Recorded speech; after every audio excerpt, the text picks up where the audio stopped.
Good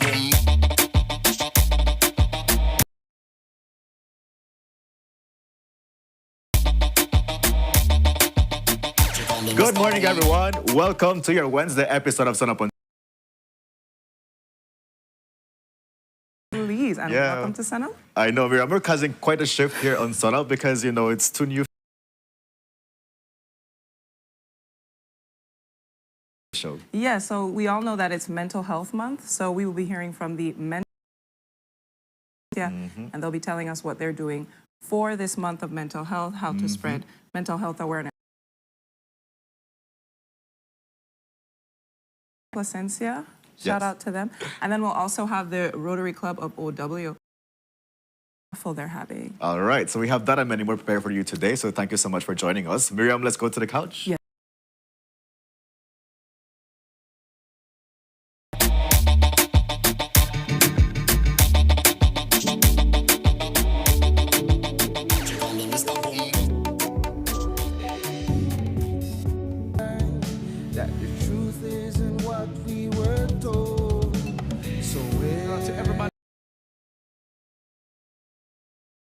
That's what we're looking for today.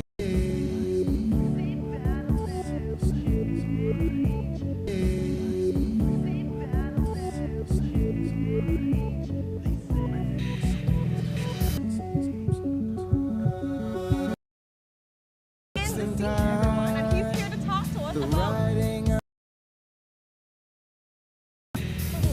Tell me. And we're going to be talking about the hot shush that has been happening over the weekend. So may seem that the way today.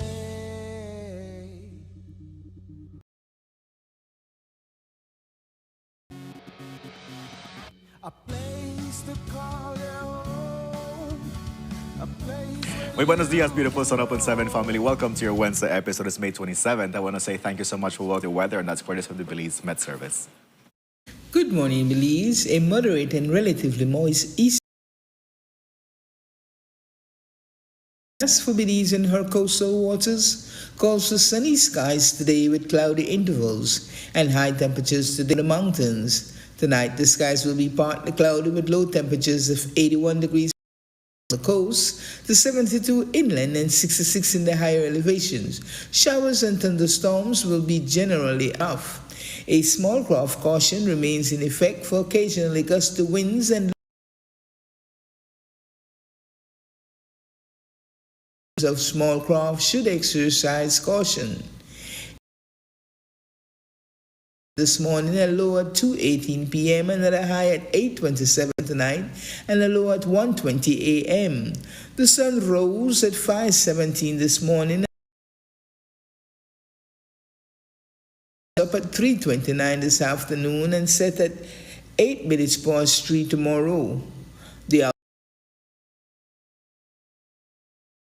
along with a few showers and isolated thunderstorms to develop around the country, but more so along coastal areas. Days resulted in moderate impacts on beaches, especially over the northern parts of the country. Risk for forest and brush fire will continue to be low to moderate through to Thursday. And with that, we conclude your morning forecast that was prepared here at the National Meteorological Reliable weather update source, which is nms.gov.bz, National Meteorological Service of Belize. Appreciation to see our city, and just how decongested the streets are, but just how beautiful, in a beautiful space that we live in. Yes. Yes. And we're out. I did. Jamaicans watching like, what you mean? It was great, but there's nothing like Belize.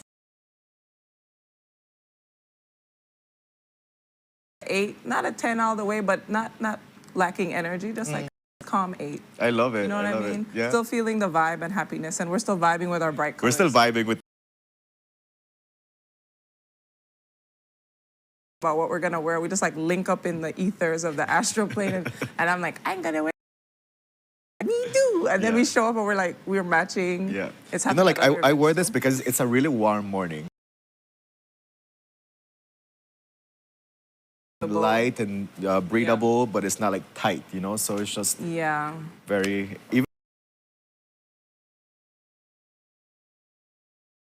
yeah. Yeah, because it's going to be hot. It's going to be a hot one with the humidity. But thank God we have some weather coming. I mean, some rain Some coming. rain coming. So hopefully that'll cool Definitely. things down.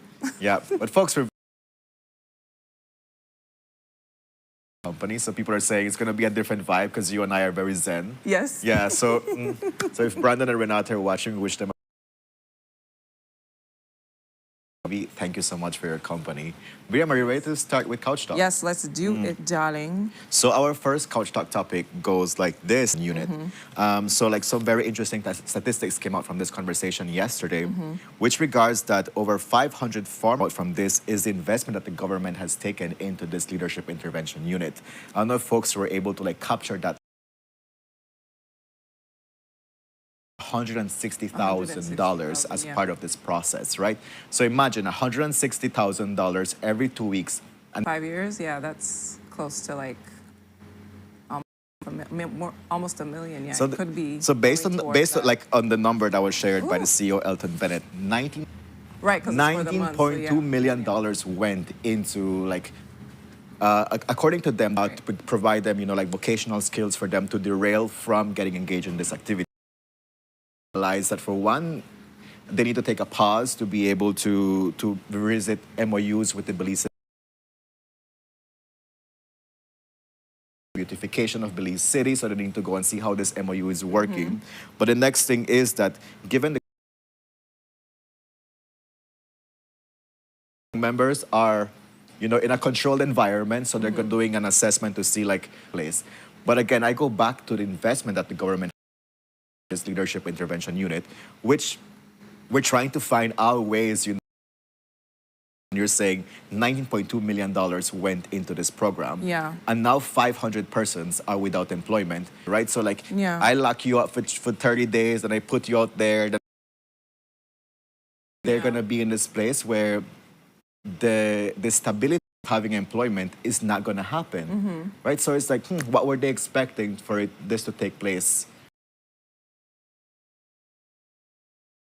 This was not a long-term plan, right? It was only supposed to be something temporary for them to be able, again, to gain skills. For years temporary. 6 months to a year is temporary. 5 years feels like longevity. Like this is something that's literally removed. Like that is like, you know, just like plugging out like your, you know, biggest TV or just like, you know what I mean? Just like why all of a sudden, you know, and saying that they need to reassess the that was said too, you know what I mean? So assessment, but now you have, and actually the number, Kevin, is 523 persons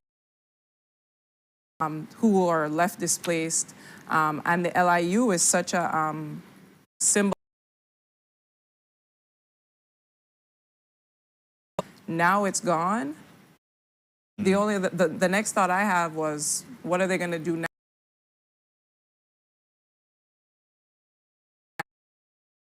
Yeah. Do you want to assume that something negative is going to happen? We don't want saying on the street or just in general. That's what people are expecting, because it's like, what do you expect people to do if this was their lifestyle before, and then an opportunity was provided with no interim, with like, okay, yes. This is what we're doing. We're, you know, providing this amount of payment to hold you over until we come back. Now we're doing a reassessment. Thing that, yeah. If Okay. after experiencing that, you would just so I have to do, Yeah. you know what I mean? So I don't know what you think, Kevin. Yeah, but- so before I share my thoughts, we just want to let the viewers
Folks, we're back We're from back. our commercial break as we were doing our best to be able to address the technical issues Yeah. that we're experiencing. So let us know, like, how is the audio and how You is can hear your us reception now. over your end if you're watching via Facebook and also via YouTube.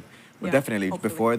before the break, we were talking about the Leadership Intervention Unit going on pause, and 523 beneficiaries are currently unemployed Yes. from this program. So, like, what does this mean for them? As you mentioned, Miriam, there Yeah, what was does it not mean? like a intermediary process for them to again be informed. We are unaware if they were informed to start with, and now what's going to happen to them, you know. But my concern again is the investment that's taking place in this program, which I'm not sure if it was the sustainable way of addressing, you know, what situations make these persons vulnerable to getting involved in Yeah. crime and violence. Yeah. So that's one end of the economics, right? I mean, I came back from Jamaica, and a lot of the conversations that we had were the impacts in the economy that these measures do take place. Okay. So that's one end. But imagine, like, people get locked up for 30 days at Colby Foundation. The government has to pay for them for their maintenance at Yes. the Colby Foundation, right? So, like, what does the economics look like from that end too? I think that's a very important thing for us to be addressed. Yeah. To see, like, what was the government's investment, if I Yeah. can say this, in derailing persons' involvement in gang violence. So we're like we mentioned, this leadership intervention unit is going to go on pause, and we're going to see what follows next from this situation. And again, how does this pause affect the livelihoods of these persons that are Yeah, getting how does it affected? affect them? But how does it affect the overall situation with violence that the country is experiencing? Yeah, and their communities, you know. I hope that there will be some kind of, during the pause, because they're saying it's just a pause, but I mean, to reassess it, that there is some kind of program put in the in the intermedium, you know, in the meantime, like just to hold them over, or to have this communication, just to let them know that they're just not stranded. It just feels like they are just completely left high and dry, and oh well, figure it out. It's like that's not the point of the LIU. You know what I mean? It's to support them. It's to support at-risk youth. So where's the support? This is not supportive, guys. Yeah. Well, according Like that's how I yeah, feel. Like I'm like, how is this supportive? that is true. You know what I mean? What's gonna happen in the interim? You're reassessing the program. Will they be informed? I mean, yes, hopefully we hope that they are, but at the same time, the way that this story came off was like, nope, this has ended. It's been happening. It was supposed to be it was only supposed to be temporary. Now it's 5 years later. We can't do this anymore. How is that supportive? You know what I mean? Like, at all? Like, Yeah. for it to. I mean, so like you said, we'll see how what. That's the true. outcome And is I what would really affects hope that yeah. after doing this reassessment that they're going to go through in this period of pause, is to know what are the outcomes of this leadership intervention over 5 years. You know, like, what were the gains, if there was anything? Because if you're investing $19.2 million, there has to be, like, substantial $19.2 gains that we were million, able to yeah. get from this investment that the government did. Yeah. And again, $19.2 million That's a lot, sticks yeah. to my head. When you asked me the number, my brain was like, like doing calculations. Like math is not my strong suit. That's why I it's use the for a living, calculator, honey. You use the calculator. I was like, hold on. I'm like millions, but then I'm like, he's gonna give me the number anyway. In any case, Yeah. thank In any you, case, we darling. move on to our next Couch Talk topic. And the Minister of the Ministry of Home Affairs, or the CEO of the Ministry of Home Affairs, is saying that the statistics prove that the state of emergency is working. Okay. First of all, you know, whenever I think about a state of emergency, I do not think that an emergency should happen so frequently. You know, think about an emergency with a hurricane. Yeah. How often do we get hurricanes that hit Right, the right, country? right, right. I hear you. You know, and so, like, that's been one of the criticisms behind this state of emergency, into, like, you cannot have so many emergencies, like, often, right? Because there's clearly, like, there's not the lesson learned in this situation. But the CEO says that it's working, and basically his rationale behind saying it's working is because, based on the data that was captured in regards to, like, the violence and where it's taking place, he said it's no longer concentrated in one geographical area of It's the country. all over the Now country. it's spread throughout different regions. Yeah. And so he's saying that we're seeing that the country is going through a wave of violence that is not concentrated in a particular area. So that's the rationale Yeah. behind it is. I feel so working. quarrelsome this morning. I love it. Yeah. I'm like, what's thought- the stats? That was my first question as I was reading the story. I'm like, okay, great. The stats are proving that the SOE is working. What are the stats? You know what I mean? The everyday hardworking Belizean that hears SOE is like state of emergency. That puts you in a state of urgency. That's not good for your nervous system. Everyone's anxious. We have this collective anxiety where people are like, oh, we're in a state of emergency. We have events coming up. You know, Kevin and I are involved in all these community events, plays, shows coming up. And our girls in our show said, oh my gosh, there's a state of emergency. Miss, can we come in from out district? Will buses be, like they wanted to shut down everything because there's this state of emergency. Like, is it safe for us to go out, like come to Belize City? Like, what's gonna happen to us now? So I see what you're saying, where, you know, a state of emergency may be a bit much, but what's happening is a lot as well. So yes, there's a state of emergency in that regard. But where are the stats saying that, oh, it's working? For who? Sorry, I didn't No, that's a very important like question. it's like it's working for who? You know what I mean? It's and what the CEO was saying, and kudos to him for, you know, I mean, doing his best to clarify this. He was saying it's for targeted individuals, specific individuals, and specific areas and individuals. But then we're also being told that it's countrywide.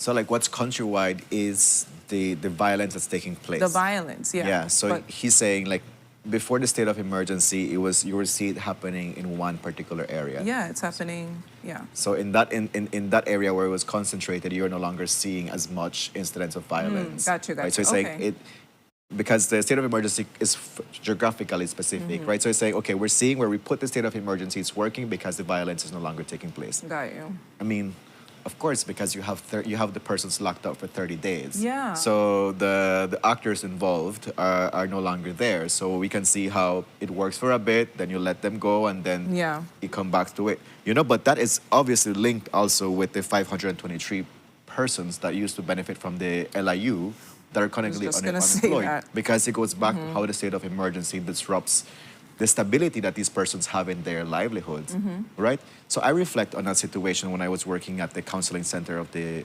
Ministry of Health, where there were persons that would because part of our work was to link persons after they leave Colby Foundation to healthcare services. Okay. And they said that whenever, like, so they live there locked up, you know, just hearing inflation is going up, that's happening and stuff. But whenever they come out, they get to experience it, right? And they come out and they're like, I don't have any job, I don't have proper housing.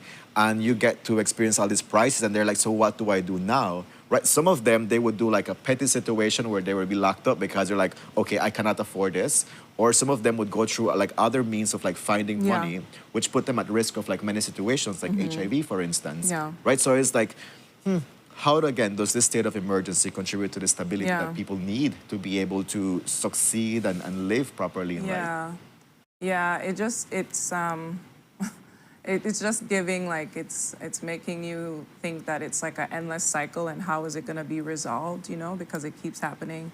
And people come out of the situation of being incarcerated without the proper support, without any programs there to help them transition back into life. Of course, they have to have, if you want to, I mean, you can do anything. I genuinely believe that you have to have a strong willpower to really overcome any kind of adversity. If you're coming out of a situation, there's no support. You just have to have like this strong willpower that you will refuse to go back to that lifestyle. But if that is what will provide you, or if you have a family or anything or anyone to take care of, you know, why wouldn't you? I mean, that's just logic, natural human nature to want to provide for themselves and take care of themselves. So I'm not excusing it. I'm just saying that there are a lot of factors that go into the situation. It's super complex.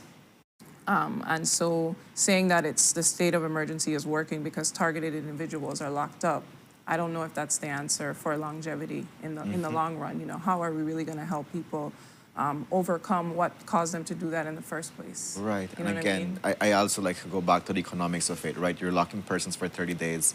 Persons get to get paid per day to be at Colby Foundation. What has that add up in our last years of doing state of emergencies, right? That would be a great number for us to be able to find out and digest also. Yeah, and I will say this too, and this may sound petty and ghetto. Go for it. What is it? But, you know, people believe in the law when the law works for them. Ooh. People believe in the law when the law works for them. Any other time, you don't care what people are doing or what's happening or whatever. But if it happens to you now, the law must work for So you. from a That's point not of how privilege? it works. That's not how it works, people. The law must work for all of us. Right is right, wrong is wrong. That's why the law is there, to curtail whatever issues may be happening so that we are all safe. So it can't be, sometimes you want to follow the law, sometimes you don't think it's, you know what I mean? The law is the law. So with that being said, I think too, like, people are encouraged to be that way. People are encouraged to go against the law. People are encouraged because it's like, well, I don't really care anyway, and they're not. How is this helping me? And it comes back to that. It's like, no, the law is in place to make sure that we have a safely run city and country, cities across in the entire country. Excuse me. So you can't just want the law to work for you and be corrupt. Yeah. And make things happen with money and then throw the Belizean people away. So anyway, make a stop. I feel like I had channel Jules or something this morning. I don't know what happened. Channel it. You're like channeling we're in the Jules house, so of course it has to come out, Miriam. No, I have to do like, when Jules did the beef and then they did it to me. But okay, yeah, all right, I'm calm. No, but definitely. So Yeah, let's see what happens after this pause again in the leadership intervention unit. I don't know. Let's see what takes place Yeah, after I this state of emergency is over because it expires next week. What were the outcomes? Again, it's very Yeah. important for us to be able to get these statistics. What are the Yeah. outcomes? Is it meeting the desired end? And again, how are the because it's not just numbers, right? It's people's lives that get disrupted by state of Yes. emergency. Either if you're incarcerated or if you live in a situation where there's always this disruption, right? Like you mentioned, it affects your energy, it affects how you show up. Your mental like health, somebody's like saying we when- do not show up to the streets in the newly paved streets because Yes. of the state of emergency. So it's like, how does all of this affect, people? I think that's a very important thing And for it's us to be able affecting to talk all of about. us on a daily basis. Like people, we have this collective anxiety. People are nervous. They're double checking their doors at night, double checking windows. Like everyone's like, it's making us fearful. It's Yeah. instigating fear. You know Yeah. what I mean? Inciting fear. So hopefully, when we cover this story again, Kevin, whether it's in the news or on Sunup, there'll be an update that is benefiting both parties involved. The LIU workers, you know what I mean? Shout out to them. And then also, the government. Yeah. Miriam, let's move on to our Yes. third couch talk topic. And so Oh, gosh, I'm some real vendors fighting. from the Michael Finnegan market here in Belize City are basically saying that, Mm-hmm. they are getting moved from the market area. One vendor says that Yeah. he's just trying to provide for his family. What are your thoughts about that story, Miriam? Yeah, so this story, it just really made me, it's so sad and disappointing to hear because this is you can tell this is a hardworking man. This is a very hardworking man, Mr. Neri Chavez. He's a vendor, and so both Mr. Chavez and multiple vendors, they were moved. And then Again. and then the police were called on them and the cops told them that they couldn't sell their produce anymore. Mind you, Mr. Chavez mentioned that they do let them sell, I'm gonna come back to that. Let them sell on Tuesday and Friday, 3 to 4 hours. He has 3 children to take care of. I think one's in high school, primary school, and then a 3-month-old. So this is someone that's working hard, honest living, upstanding citizen, providing for the For his country, family. for his family, for the country. And he's being told to remove because according to them, there's not enough space inside the market. And so that's why they set up across the street. So what's the issue? They're not moving anyone out the way. They're not taking up any space or for anyone inside the market. So why are they being removed? They're not causing any issues. They're just there to sell their vegetables, and you know what I mean? Yeah. And provide. So that's a good question, and that was not provided through the No, news it story in wasn't. terms of what is the reason for them getting moved. But as you mentioned, Miriam, this is not the first time that a vendor like Mr. Chavez is getting moved. As a matter of fact, he says every time they're moving them, but now it's Yeah. completely saying you're not allowed to be selling out here. And he said we would just like the opportunity for us to make an honest living. I'm doing my best to be able to sustain my family. He even come up with a solution. He was like, let us sell on Tuesdays and Fridays for at least 3 to 4 hours so that yeah. I'm able to get an income, because at the moment there's no other way I'm able to get an income to sustain my life.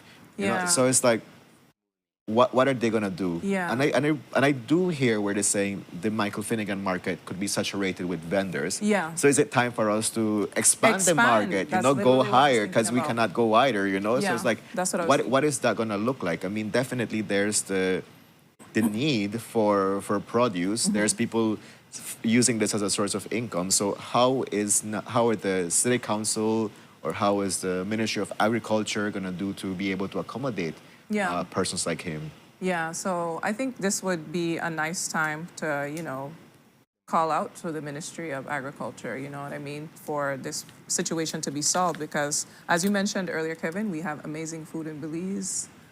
Our soil is blessed. We're literally blessed. We have great food because we have great soil. And this is someone who is earning an honest living. They're a farmer. We need farmers. Shout out to him and his family. Yeah. And all the farmers across the country, like, we love you, okay? So the fact that now this has become an issue about space, it goes into that point, Kevin, that more than likely we do need to expand the market. It's probably needed to expand for a while now because when you do go to the market, it's so congested and then there are so many vendors outside selling their produce. Like if you go on Saturday, you'll see like people have their tarps and their fruits and vegetables on the tarp, you know what I mean, or in the back of their truck, which is fine. We just want fresh, good, organic, healthy fruits and vegetables. But now to be restraining the vendors, it's like going against what the Yeah. market is there for. Yeah. You know what I mean? So it could be that it's oversaturated and now it needs to expand and that's gonna be a whole other Yeah, I mean, like there can be whole other lessons. thing to There get can be done. lessons learned from within our country space. Yeah. And I'm saying this, for instance, like I'm conscious that the market could be saturated. Yeah. I mean, for instance, look at the Belmopan market. What I've It's seen the just- city council do there is now they have a particular area where vendors that do not have a stall at the market, they can go and sell, right? Which Yeah. is where DG used to be or is. Yeah. So like similarly, like what is where's the city gonna come in and do appropriate I design? agree. Where again, Miriam, like I hear what you're saying, like people are just like crowded in the market, but also crowded outside. I'm thinking, I mean, for respect the dignity of people, give them a proper space where you can set up your nice stall and be able to like sell your fruits with like pride and that kind of stuff, right? Rather than just being crammed in an area, like worrying that, oh my God, the police is gonna come and take me Yeah. out. It's like, talk about, Yeah. I believe in the softness of like these livelihoods, right? Yeah, like I I believe agree. like again we're dealing with people, like even Yeah. it's like again, what is the city now gonna do in designing up an appropriate way for them to sell their produce? Yeah. Because Mr. Chavez said that even they would pay like $15 for them to be able to have a space to sell, right? So they are paying So for they a are box- paying box for them lot. to have an area. But again, like you're paying $50, $15 for not an appropriate space where you just like put your truck there. So again, where is the urban planning and the proper design Yeah. of the city spaces? I Being agree. conscious that Michael Finnegan is saturated. Yeah. It's a great start of the conversation, and let's Yeah. see, what are the proper authorities going to do about this. But I feel for Mr. Chavez I in do. terms of like I feel for him. he and no his longer family. has a place to sell, and he's not the only one. So like, what's going to happen to these persons that selling produce is their livelihood? Yeah, it's just really unfortunate, Kevin. And Brandon's here in the chat. Hi, Brandon. Morning. Brandon's asking. We answered that question in regards to: is there are they paying for the area? And Mr. Chavez and his family, they are paying for the area. And then he said, yeah. Is it that the vendors pay an amount to be selling in there? Yeah, that was the basic question that we answered. I know the street vendors selling for free. So thank you for that question, Brandon. I was thinking the same thing. So maybe that is what caused the contention and this issue was because the people who are paying are thinking it's not fair Yeah. for someone to just come who isn't paying and just sell their vegetables Yeah. and things. However, Mr. Chavez is paying. Yeah, what Mr. Chavez also said Yeah. on his interview is that only Mennonites are allowed to sell in the market because they sell wholesale. Right. So that's been another thing that's been in the chat as well. Thank you to our Sunup family for always having an engaging chat here. That that there's priority going to a certain group, specifically saying the wholesalers, and so the smaller, owners and farmers are getting overlooked because of that. So I hope that out of this situation, I mean, I'm glad that he spoke up and the story is out there and we're talking about it, Kevin, because that means that this story will bring attention to the issue. I'm sure there's so many other issues that's probably happening at the market, and hopefully it can be resolved. And the market needs to be expanded, or there needs to be another market location. It's super congested. So if whoever's there stays there, for all the new people that are coming, there's a second location that you can go to. That is true. Learn from Belmopan City Council. You know, put another area where you're able to do it. Find a space where you're able to do it. And again, he's not paying $500. He said he's paying $15, $15 to be able to have a space outside of the market to sell his produce. But even so, right?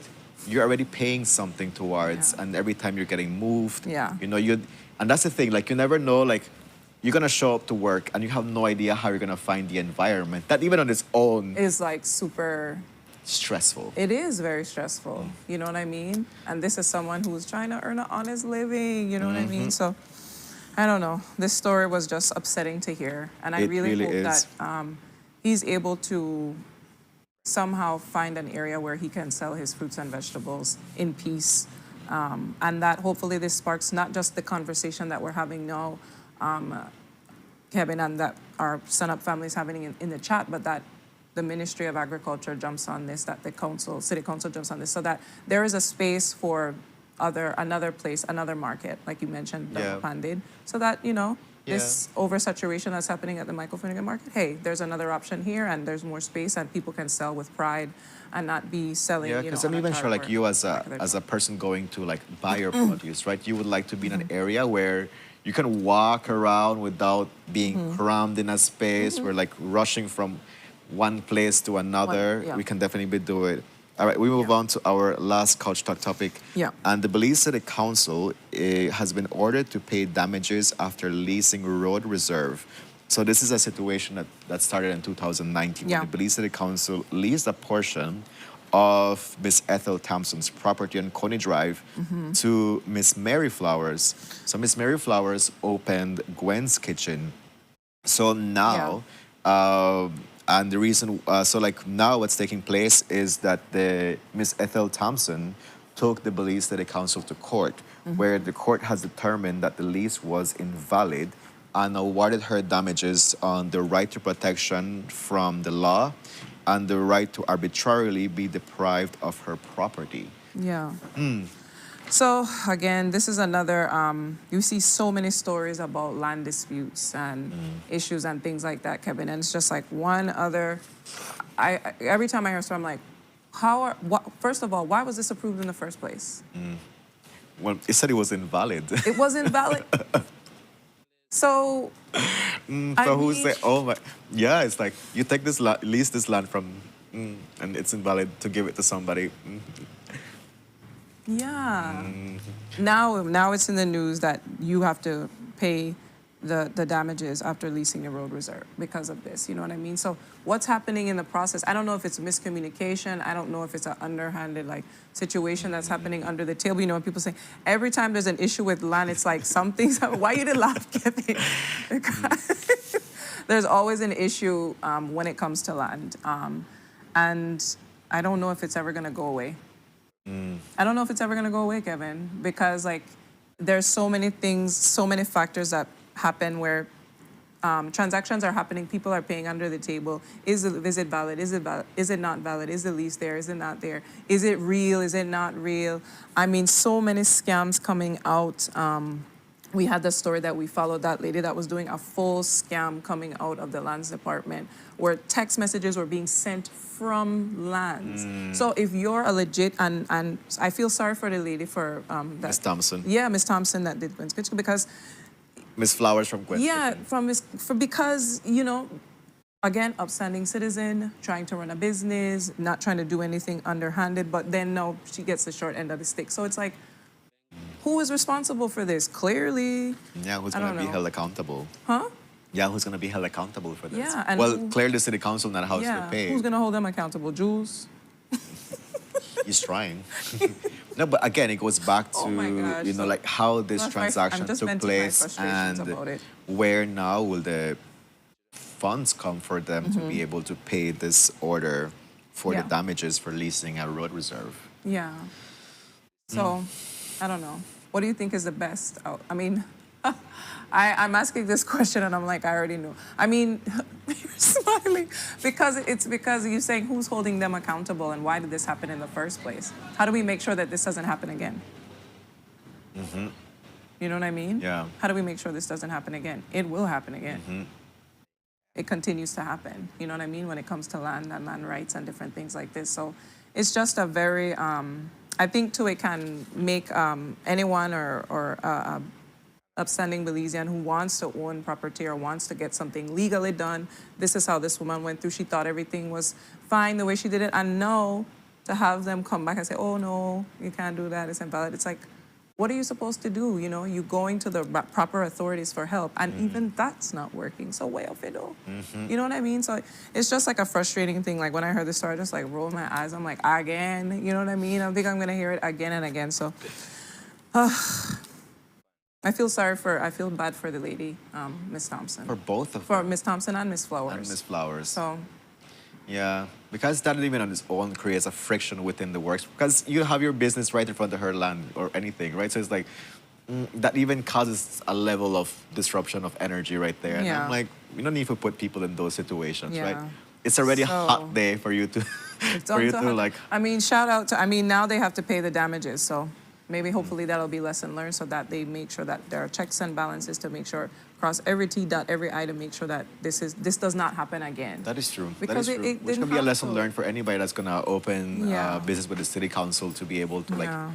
cross everything to ensure that it's what did the court say? That it was invalid. Make sure that all your agreements are valid. Are valid, yeah. Yeah. Folks, with that, we come to the end of our couch talk. It was 4 topics, but Mm-hmm. it was definitely great conversation starters, and we thank you so much Yeah, for your let me get hot. contribution, your input. And we hope that whatever we share today, you know, is something you can carry on within your community, because it's very important for us to talk about, you know, like what's going to happen now that the Leadership Intervention Unit is on pause. Yeah. 524 persons unemployed. What's gonna happen now? $19.2 million got invested in this 5-year program of the Yeah. LIU. Will the SOE be extended? Will the SOE be extended? How successful is it gonna be? Like, what is the data looking like? Yeah, where are the stats? You know what I mean? Yeah. You know, what's going to happen to the vendors at the market? Will the market be expanded? Will there be another location? I think that's the best thing to happen. That would be my suggestion, you know? But we'll see once again. So it's just sad to see hardworking Belizeans having to have these very unfortunate things happen to them. So we will continue. That's what we love to do here. We will continue to follow this story and follow all these stories and bring updates. And hopefully, by getting the word out there, it causes some positive change in all these people's lives, Kevin. Yeah. You know, that's always my hope. That's why we do this. That's why we're journalists. That's why we tell the stories, is to highlight the injustice so that it can be healed and that it can be rectified. Yeah, yeah. So, all right, make a stop. Kind of get back That is to true. So maybe it's not news for you because, again, we keep on hearing it every time. Yeah, I do. But it's like, maybe we need to be hearing every time for us to finally start doing something about it. Yeah. You know, and statistics really help us to like be able to like understand the magnitude of what's taking place. Yeah. Again, I'm still in shock about this $19.2 million. Yeah, me too. But folks, with that, we want to say again once more, thank you for your contribution. If you're watching me on Thank you, Facebook Darren. Live or YouTube or cable Yeah. TV, such a pleasure sharing this couch talk with you. We're gonna Yeah. cue in our beautiful sunrise. We do not have any birthday Yes. shout outs. Do you have any birthday shout outs? I don't No? have Okay, any so no birthday shout-outs. shout outs today. But if you are celebrating something, let us know so we can give you a shout out. Yeah. But in the meantime, we're gonna cue in our sunrise. It's so beautiful, like not even kidding. Did you guys. submit it? The Sunup? Ooh, I know, this right? is gorgeous. It's like, wow. If that's not gonna brighten your day, I don't know what is. Like, that's so beautiful. Can you let them know what's the value of like sunrises? 'Cause Oh yeah, you so always share this. yeah, I always share this for mental health. So it's important for you to see the sun in the morning because it helps keep your circadian rhythm of your sleep cycle in check, and also it lights up the prefrontal cortex, which helps you think clearer, wake you up. Basically, the light is like waking you up in the morning. That's why you shouldn't have your phone on at night till 1, 2 in the morning. That's Because the thing. blue light is actually confusing your brain and saying, stay up, Namu, stay up, darling. And you're like, okay. And you shouldn't. You should, like, they're saying, like, at least an hour before you go to bed, like, no screen time, just dark, you know, maybe you're listening to some calming music, but have it put away. So no light. But light in the morning is good for you. So yes, get that beautiful sunrise. I mean, we're blessed It's to be in good the for your coast to brain be health. able to enjoy it. But folks, that was a sunrise courtesy of Jamie Usher. We're going to go into our first commercial break. When we're back, we have a great conversation with the Rotary Club of Orange Walk. Stay tuned for that. Stay tuned.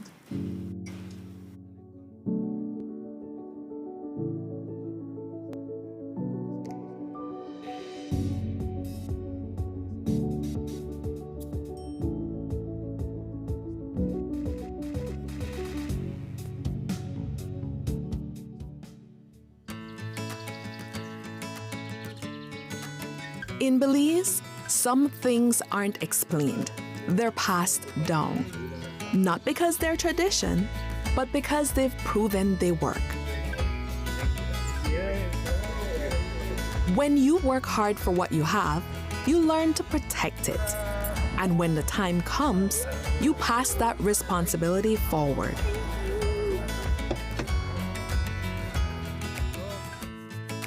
Every generation faces new beginnings, but the choices that matter most are built on trust. For decades, Belizean families have relied on one place to protect their homes, their vehicles, and the lives they're building. When trust is passed down, you know it's been earned. For Belizean families, that trust has a name. RF&G Insurance. It pays to get it right.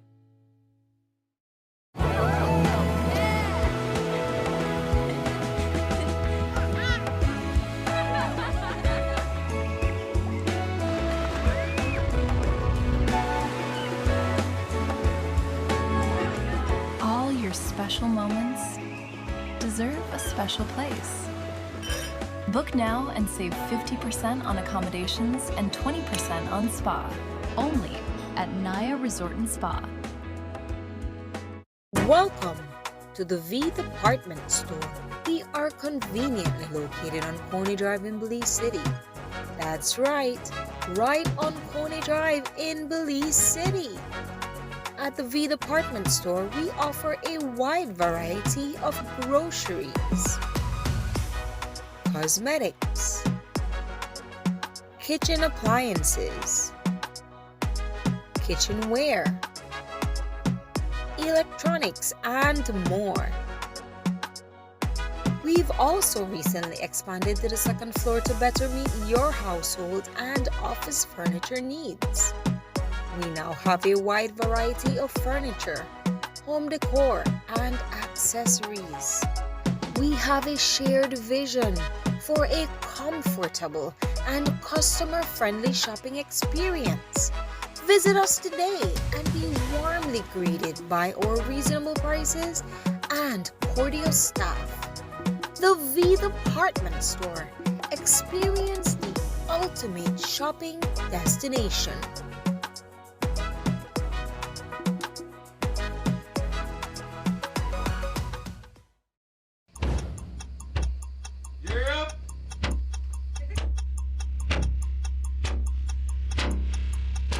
These charter mints aren't We're navigating along the coastline. This morning, the 2023.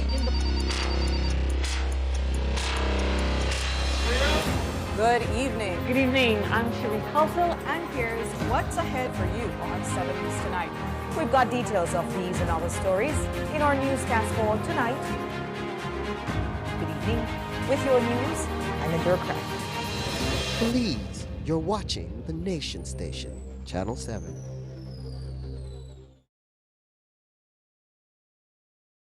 Wake up to positivity and inspiration. It's a fresh and diverse twist on your mornings. Tune in to Sunup on 7 every weekday morning at 6:30 a.m. right here on your Nation Station, Channel 7.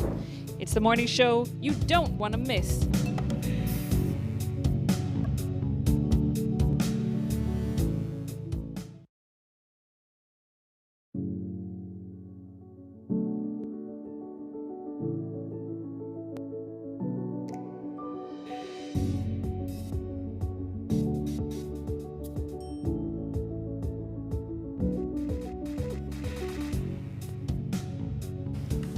Good morning, beautiful people. Welcome back to your Wednesday episode of Sunup on 7. Just before our commercial break, Miriam and I had a switch from zen to a very heated conversation on our couch talk.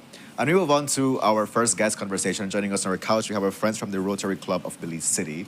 And they're here to talk about their Father's Day truck raffle. They're going to find out what are the details about the truck raffle and, of course, how can you support their programs. Joining us on our couch, we have Mr. Douglas Hyde, a fellow Rotarian. Mr. Hyde, good morning. Morning. How is your energy today, 1 to 10? Super 10 being high. the highest. Super high. Super I high. think you saw 1 to 10 by there, 11, 12. We like that. Yeah, definitely. And we're joined also by Ms. Crystal Samos, fundraising chair at the Rotary Club of Belize City. How are you feeling today, Crystal? Great. Thank you. Thank you for having us. Yeah? Yes. Good to have you here. Fundraising chair and fashionista. We love it. Yeah, I hope that when we get the angle, like we're able to like just capture, like we did a proper, wardrobe pick for today. Definitely, All of us are yeah. getting in the Sunup vibe. This was all pre-planned. We love it. Yes. But Miriam, you want to Yes. find out details about Yeah, so this tell us raffle? more about this Father's Day truck raffle and why a truck raffle? Okay, so our truck raffle is scheduled for June the 20th. And we've been doing truck raffles for how long, Doug? Couple years now, it's 14. 14 years. Wow. 14, Wow. 14 truck raffles Yeah, to say, right? yeah. So every year we do 2 truck raffles. One is for Father's Day and one is for December, a Christmas truck Okay. raffle. And so, I mean, it's Father's Day. Who doesn't want a truck, right? Which dad doesn't want a truck? That is true. And so we're grateful that it's been really successful all these years, and our locals are really supportive of it, and they always look out for it. And so if it's not the dads buying, it's the moms or the sisters or the siblings trying to purchase Yeah. a ticket. I hope they in really hopes- give it to the dad, Be like, Dad, this truck too pretty. I cannot. Right. They just put in his name. I'm like, it's mine. Right. So we're very grateful that we're, still here after so many years. That's so good to hear. 14 years. It means that every 14 year, years, like you yeah. said, the people come out and they support Yes. this initiative. Where do the funds go for? Can you share what are some of the programs that the Rotary Club of Belize? Rotary Club of Belize have several projects that we take the support of the funding, and we would assist. For example, the Gift of Life program. We have the Okay. wheelchair program. We have the feeding program that we assist schools. We also we work very closely with schools in creating playgrounds in some of these schools. We have our education program, likewise, where we give scholarships. I think we're at 16 or 18 students that we assist within the high school and sixth form. Nice. And we have the Rachel project that we are extending within the districts.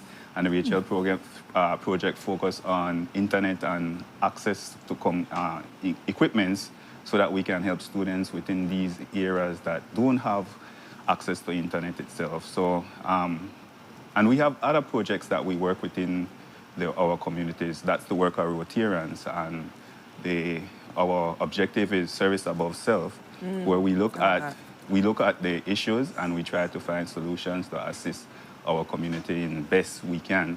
So you also know at disasters we assist in terms of building and stuff like that. We have a project actually in Las Bank where we call Home Sweet Home. I think we have no less than 6 or 7 houses that we have built in that community, likewise for needed women, single parents, and it has been going really, really well. So the truck raffles itself is very essential for us because it gives us that, of course, that backative, that support to assist our projects as we go from year to year. I like that. Great work. I Yeah. like the word backative too. Yeah, Miriam. Yeah, go I ahead. love this statement you said, service above self. Right. Is the most important thing. Is something you wanted to add? So for us, service of ourselves, because Rotary is a nonprofit organization, Yeah. right? And so all our members are really there because they want to give back to the community. We don't. The only thing we gain from being Rotarians is the fulfillment and the satisfaction of saying, you know what, we assisted in this, we made this. I love passing through parks, and my daughters, the 8-year-old one, she said, "Oh, look, my mommy helped with that park," or "Oh my," That's so so it's, beautiful, it's really inspiring, and really that is all we get from that. To show our generations that are also coming up that it's great to be involved in community and to give back. Yeah. Because I believe a lot of times we are so focused in ourselves, in our life, in our bubbles, and we don't know, we're not aware of everything that's going on, we don't have to go out of Belize, in Belize, in our country. Yes. Let's focus here, Yeah. you know, and it's fine if you want to expand and look at other issues in other parts of the world. It's great to be aware, but let's start home, I agree. right? And home is where we could do the most, right? So I always tell people, look at home. What are we doing here? What community service can you be a part of? You don't have to give money. It's just your time. You can go Yeah. paint, you know, help the children with something. Yeah. And so it's just really volunteering your time. I Yeah, like that. I Thank love you that, for sharing that. And I wanted to also ask, with this model, service above self, for someone who maybe does not have the time as much as you both do and the other Rotarians, but they still want to help, do they have opportunities to do that? Or are there other events coming up where someone can go and still assist Rotarians, even though they're not necessarily a part of the Rotary? Good question. Our new Rotary year begins this coming month of June. We run from June to June, a new year, 2026, 2027 Rotary year. Okay. I like to take the time likewise to, as when we speak about service above self, we have our president who recently lost her life, Dr. Silva Catus. Yes. And we must give respect and credit to her over her period of time as president, doing an awesome job of pushing projects within the Rotary Club, and beautiful personality. I mean, everybody know Dr. Catus coming with a serious energy, positive, highly spirited, and that was a drive for our 2025-2026 Rotary year. Okay. And so a week before we're losing her, it means a lot for us. And so we continue the work of service above self, as Dr. Catus would be one of the first person. I mean, if she was alive, she would probably be here with us right now. So we continue this work in terms of where we want to move in our communities, and that's the idea. So if a person who is serious and is interested in becoming a Rotarian, you can talk to any of the Rotarians in your community about how to become a member. There are procedures, there's process that you must go through, which it means that you must attend our meetings, you must be part of our projects, you must have credible background. You must be a person that is working very, very important. Likewise, we look for professionals, because at the end of the day, that's essential to continue to work within our Rotary Club. And very much people who will contribute. As you mentioned, may not happen financially, but in terms of yourself, you know, your time is very important, and you must be a leader. Whether it be a community leader, your work leader, or your school leader, you must be a leader, and that helps a lot within our club in terms of the preservation and likewise the longevity of our club. Well, thank you so much for sharing, you know, giving us some more detail as in regards to what the Rotary Club of Belize City does, you know, what it takes to be a member and contribute to our Belizean space. Now let's get into the specs about this truck, because we have some viewers that are saying, let us know how this truck looks. You know, let's imagine a vision like, I have the keys. So, Crystal, can you share with us some specs about this truck? So I think you guys have a video or a picture of it. We do have some ads running. I mean, the specs there are a lot of good specs, right? I don't know all the good specs, especially I would respond that way. Right? I could say it right there, right? All the specs. I could say it has wheels and it goes, right? That's all I It's know a 2026. Right, and it's 2026. Yeah, Ford Ranger. The color here in this video is blue. However, when you win it, you can choose whichever color. You can change it to any color. You can choose white, black, whatever is available. You can do that as well. And you also have the opportunity of upgrading if you want. So, I mean, it's a really great opportunity, and we ask everyone who's able to support. We have only 1,200 tickets available for consolation prizes. Of course, you know, we've, again, grateful that we've always had the support. We've always sold out all our tickets. Awesome. And if you don't win a ticket, you know that your money is going to one of these great projects, right? And it still comes back as some sort of blessing. And I always tell people, I said, I agree. if you don't win a ticket, just know that this $100 is giving a child a heart surgery. It's teaching someone in prison or in a rural area in Belize literature, how to read, some math, some English. It is giving children at these schools a playground. It is giving someone who needs a wheelchair. It's feeding some child. So it doesn't matter if you don't win. Your $100 is put to really, really great use. That is very impactful. That's a great reminder. So we ask everyone to support. Yeah, no, I love that. Yeah, it's a beautiful $100. $100 per ticket. Only $100. That's it. Only $100. And very importantly, the truck is nice.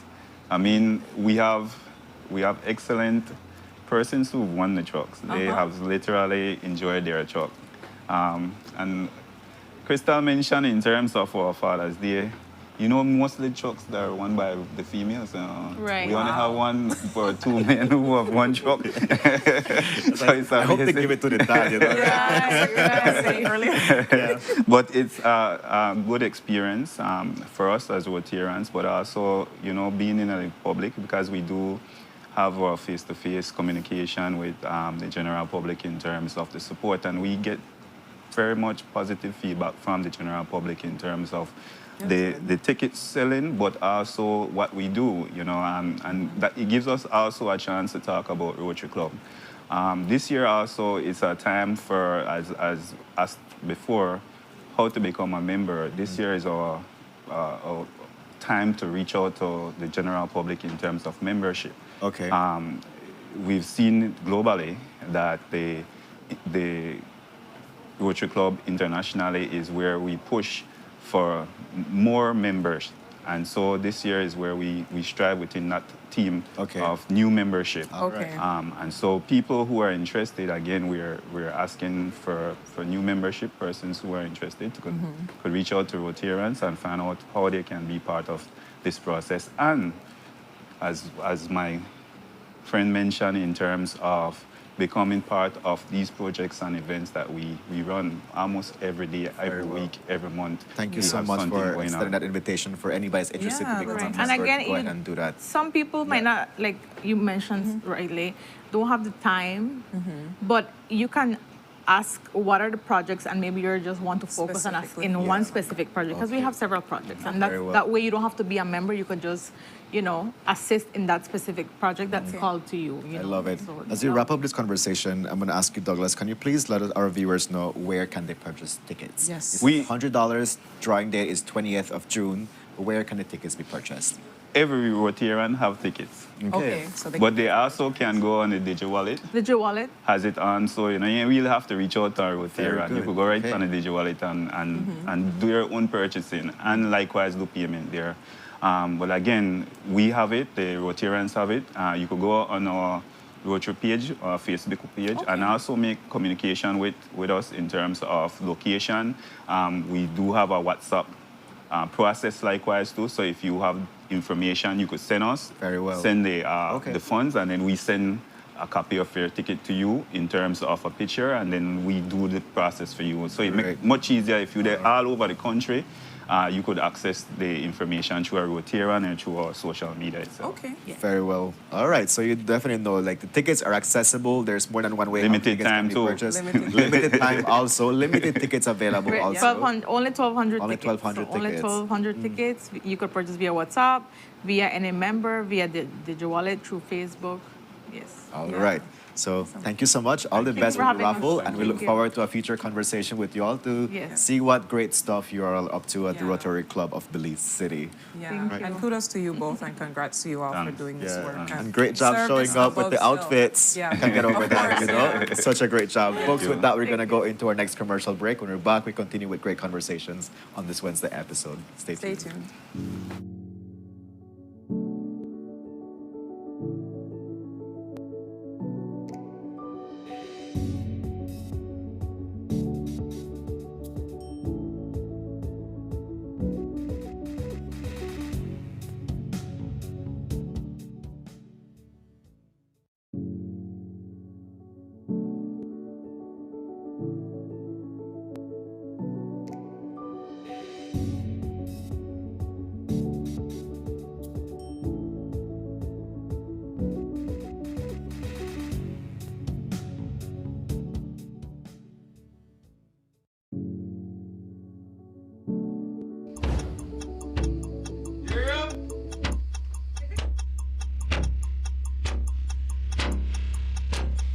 charter means aren't We're navigating along the coastline. This morning, the 2023.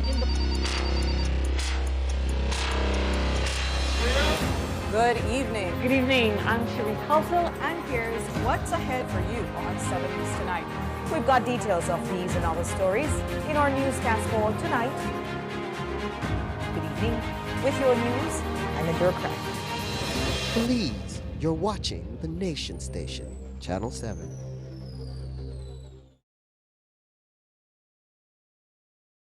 At Sbarro, every pizza starts with the freshest ingredients, handmade just for you.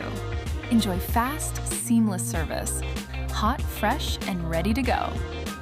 Sbarro, Club of the Slice. XL sizes for whole and sliced pizzas, ready whenever you are. Closer to you than ever, now with 2 locations. Sbarro in Publix Coney Drive and Sbarro in Publix Express next to Transparent BPO. Same great pizza, twice the convenience.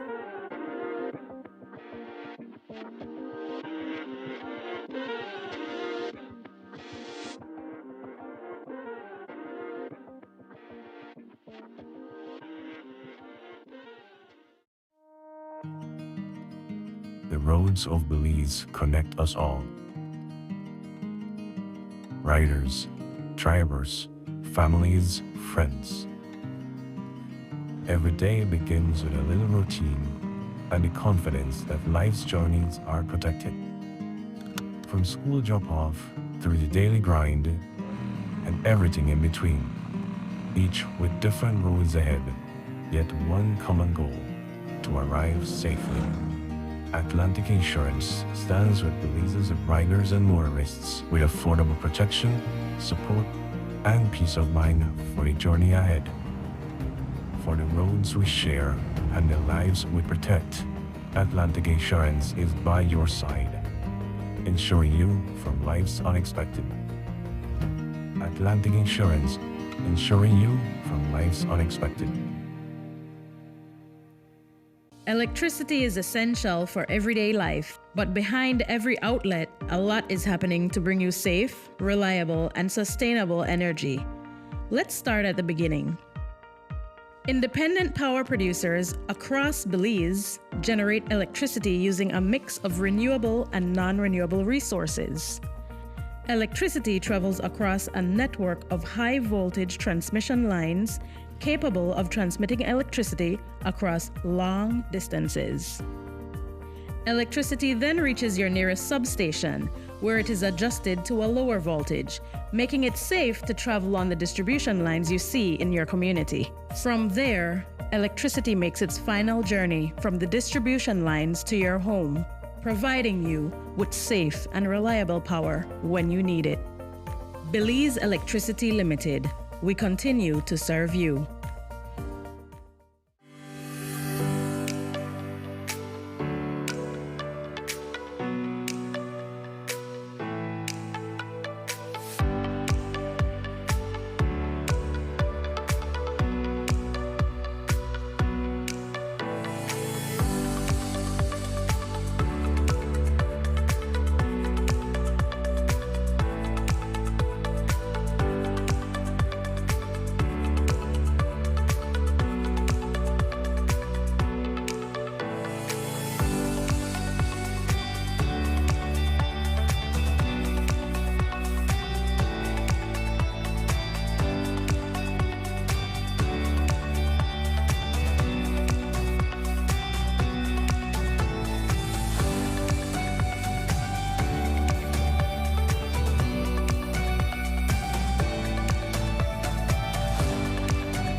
Good morning, everyone. Welcome back to your Wednesday episode of Sunup on 7. Thank you so much for welcoming Miriam and I into your space. If you're watching via Facebook, YouTube, or cable TV, it's truly a pleasure interacting with you. If you missed any of our conversations, you can always go back and watch our Facebook recorded live. But of course, we invite you to stay tuned to our Facebook and Instagram pages to know who our guests and what conversations they bring forward to the show.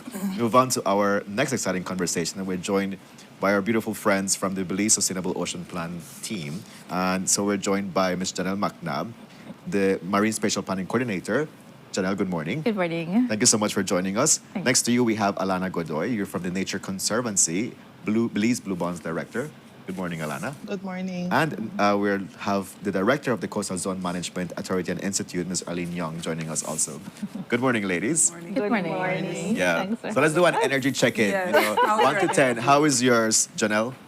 I think I'm at a 9.5. I got up early, so I love it. Alana looked very surprised. Yeah. She was like, what? So like, we needed a little bit more sleep, but I mean, we're feeding off the energy here. Yeah. So, yeah. How much is yours? 1 to 10. I'll give myself an 8. Okay. Yes. How about you, Arlene? I'm about a 7. Okay, all right. It's fine. We'll get the bar up. Yeah, definitely. Yes, you're the average. That's why you look so perfect. Wait, what? Yeah. And that's why I'm in the middle. Yeah, with a different That's color. true. Look at that. Yes. Yeah. All right, that's perfect. So now we've done our energy check-in because it's on a very important topic that we're going to talk about, which is the Draft Belize Sustainable Ocean Plan. Right, so let's get started with it, Janelle. What can we share about this Draft Belize Sustainable Ocean Plan? Sure. So thank you for having us. So we want to set the stage a bit on how we got to this draft plan. Yeah. So it's a draft, but along with the conservation commitments, we're at milestone 6, which that means we're reaching up to 30% of our marine space, being under some type of protection, and along with this draft plan needs to be legalized and enforceable. But how did we get here? So we had milestone 4, which was accomplished in 2024, which we reached up to 25.05% of our marine space under protection. So we're not starting from zero. This process has started years before, and we're just moving up now, hitting those targets that the government and Belize had committed to some years ago. So now we're reaching up to that 30%. That's good to hear. So with this document is compiling all of that now together and understanding compatibilities and incompatibilities, meaning how different activities, which we call sectors as well, work within the marine space, fishing and tourism or maritime and energy. We want to see how they all work together. We've been getting data from the public for years now and been more honing into that since 2022 when this process was launched. Okay. So now it's all packaged neatly together with maps, and we're going to the communities and wanting to understand and show them, this is what we've collected. We want to understand, are you guys in agreement with these wordings for activities that are allowable, activities that are not allowable in these specific areas that were zoned for? We want to make sure that all the information we've gotten now, we put it properly together. So it's just going back to the communities as well. And everybody is open to this document to give us their feedback and see how we could adjust this document. I love it. It's great to hear that you're moving forward with achieving the milestones that was, that we committed to as part of the Blue Bond. Yes. I'm curious to know, like, how, like, in the time that it's taking place, how has the consultation been like, and what has the public, how they feel like about the process? So it's been a roller coaster, I must say. Starting from 2022, we actually started public inspection period, or public engagement, in 2023. And one of the things that I think we've been getting a lot of feedback was we did an ocean use survey. So that's where we went into the public and tried to understand where people use this space, how did they use this space, and the feedback was very good. But when we look at sector-specific meetings or community-specific meetings, we get up and down. Sometimes we get good turnout with good information. Sometimes you get poor turnout, but you still get really key information. And even though maybe we might have 8 persons at a meeting, sometimes the information is so vital because you have that one-on-one with them, and they give you detailed information that does help us to understand how that community uses the space and how we could improve on that and make it better for them and safeguard the areas that they're using, like for traditional fishers, and that gentleman agreement that has been established for years. So I can say that it's been good. We would have liked more numbers, but either way, we've been getting good information from the public. That's so great to hear that the community has been supportive and open to the conversations in regards to this Sustainable Ocean Plan. So, Alana, let's talk about, how is the Nature Conservancy, a partner of this whole implementation process, and what does it mean for TNC? Yeah, thanks for that question. So in 2021, the Nature Conservancy partnered with the government of Belize for a debt restructure of over $300 million US dollars. Okay. At the time, that was the restructuring of what we know famously as the super bond. The super bond was $500 million US dollars, and so TNC came in to help restructure that public debt at a discount, and then the savings from that transaction is what is being channeled for conservation work on the ground. Okay. Central to that agreement was also 30% protection, up to 30%, as well as the Marine Spatial Plan, which we know as the Belize Sustainable Ocean Plan. So those are central to the Blue Bonds Agreement. But like as Janelle was saying, she was mentioning several milestones. In that agreement, there is 8 milestones. Okay. Belize is now at the 6th milestone once they deliver, the Marine Spatial Plan and the 30% protection. And so this is important. I mean, for Belize, the sea is our livelihood. I think each one of us either have a fisherman in our family or a tour guide in our family. I know where in Corozal, where I am from, the sea is family day. Yeah. Every Sunday we go out. So it's central to our culture, to our community, to our livelihood. And I think it's important that through the plan, we start to identify and allocate the uses of the ocean space. Because Janelle was talking about compatibility. You know, if I go and bathe in Corozal Bay, maybe I don't want one boat port close to me that's dangerous, that's incompatible. So it's trying to identify these various uses and allocating a space for them so that, we're not infringing on anybody's use of this space, but just putting it in a way that will safeguard the environment, but also safeguard livelihoods that depend on it. I like that. Miriam, I don't know if you have any questions. Yeah, so no, I love just to highlight what you said about, safeguarding that and it being our livelihood. Before we came on, we were talking about the importance of, Nature Conservancy, and it's so important. So this conversation is so important. I just wanted to bring in Miss Arlene into the conversation. There's 8 milestones, yes, but Belize is at the 6th one. The goal is to get to the 8, and then after that, my question is, what's after that? Because we're only at 30%. The goal is 100%, right? No. They're like, that's too much work. So that's not important. So what does it mean? Like, like so 30%? just for people at home thinking, like, don't we want to get that number up? So, Ms. Arlene. Yeah, so there is... And then Alana, you can help. They're like, wait, that works for we. I was like, no. But it's a question, right? It's a valid question.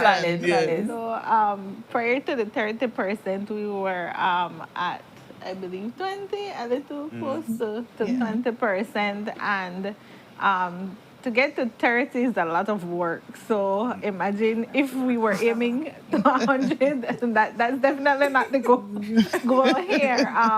Traditionally, and the global standard is, having 20 to 30% under protection. And there's different initiatives. There's a 30 by 30 global initiatives where, countries around the world are aiming to protect 30% of their ocean because it's really a lot. It's a lot. And in considering our future, the growth, our blue economic growth in Belize, that is why we can't get to 100 and don't strive to get to 100. We have to think about blue growth, sustainable growth in terms of not only looking at our current uses, but also our future uses and what's the potential out there in deep sea area, in areas that's not explored for other sustainable and emerging sectors. So the Marine Spatial Plan not only looks at the current uses, but also looks at what are some of those potential and looks at scenarios for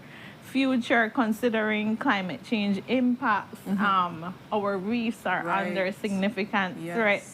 So we need to think further, think resilient planning as well. So the Marine Spatial Plan 30% is the target to have our areas because we need to have a balance. Yes, definitely. There you Thank go. you for saying I think you answered That's Miriam's question really well. And everybody else that Yeah, has. so moving ahead with the conversation, I want to ask now about what is this public inspection period? Yes. And why is it important for The persons review. to participate? So, Go for it, yeah. Sure. So the public inspection period is a review, open review for anybody that wants to review this document, like I mentioned before, and see the ins and outs of it, see if there's something we have missed. Okay. Maybe there's some type of information that we really did not see or was blinded to, and we want that to come to our attention, or maybe there's some slight adjustments, tweaking. Maybe we've been encroaching on somebody's area with another sector. We want to understand all the activities that we have laid out, which is allowable, not allowable, how to use the space, going about using the space. We want to get that feedback back from the people. So the document should be live today. Okay. The public inspection period starts from the 25th of May up until the 24th of July. So it's a 60-day open period that you are able to give us feedback. We have online on our website as well the document and a survey form that you could provide your feedback. We also have an email address. You could also WhatsApp us, any means of way you would want to give us that information. And including in that, we're doing community visits. Okay. So we're taking the plan to the communities, having a sit down, maybe like an open house or an exposition, breaking the document into parts so that you could come in and have that one-on-one and give us that information. So we will be visiting the communities. We have 27 coastal communities. Some of them will be grouped, but we have a timeline, a calendar that will be posted as well on our website and our Facebook pages, social media, so that people could be aware of when we're coming to their communities. And it's open, like I said, anybody. You don't have to be a fisher, you don't have to be a tour guide. You could be a concerned citizen that wants to know what's happening like yourselves and want to stop in and let me see what this thing is about. And maybe you might have information that we have not considered as well. And so we want to reach Belize wide, near and far. If you live in Cayo or wherever you live, we want you to be able to come out. This plan is for Belize. We want to make it feel like it's ours, it's our identity, and we want everybody's feedback in it. Very well. Thank you so much for that. Alana, I'm going to invite you to please encourage, whoever's tuned into this conversation to participate in this public inspection period. Like, why should they? Like, encourage them to participate. Yes, I mean, tell a friend. All of us use the ocean space or the marine space, like I mentioned before, for various activities. And so I encourage everybody to come out. You don't have to be a part of those coastal communities. If you're in another village, just come out and see what there is. I mean, there is, in order for us to improve the plan, we need to hear from the community. It's just like if you're building a house. You just can't build a house and then figure out where things are going afterwards. It requires sometimes planning. It requires maybe checking with your partner, with your family, where the bedrooms will go and so forth. So it's the same thing. We're planning for the ocean space. And so everybody's voice and opinion matters in this process. So take advantage of it. It's 60 days. So come out and take advantage. Okay. Very well. So as to wrap up, Ms. Arlene, can you remind our viewers of your social media spaces where they can access the calendar for the consultation and your website for them to be able to access the document for folks that want to read it? Yes, so I will pass that over. That's okay. Yeah, so our website is bsup.coastalzonebelize.org. Okay. And we have a mobile number that's dedicated to the BSUP MSP unit, which is 614-9825. 614-98. And then your social media platform? So you could find us, just type in BSUP or Belize Sustainable Ocean Plan on Instagram and Facebook, and you'll find us there. Very well. All right. Well, we thank you so much for joining us to share with our viewers where are you within this Sustainable Ocean Plan. We're very close to milestone 6, which is great. So we look forward to a future conversation for you to let us know how was the consultation period and what's next for us to expect from this process. Definitely. Right. Thank you. All the best. Thank you too. Folks, with that, we go into our next commercial break. When we're back, we continue with great conversations, and we have the Mental Health Association of Placencia joining us. Stay tuned for that.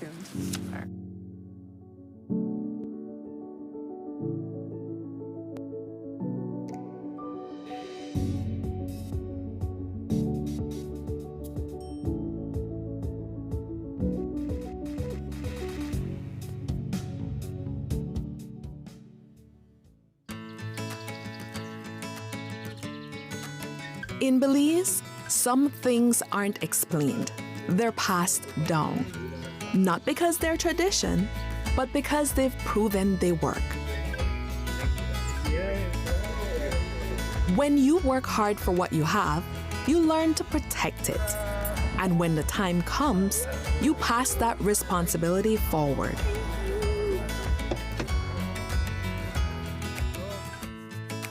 Every generation faces new beginnings, but the choices that matter most are built on trust. For decades, Belizean families have relied on one place to protect their homes, their vehicles, and the lives they're building. When trust is passed down, you know it's been earned. For Belizean families, that trust has a name. RF&G Insurance. It pays to get it right.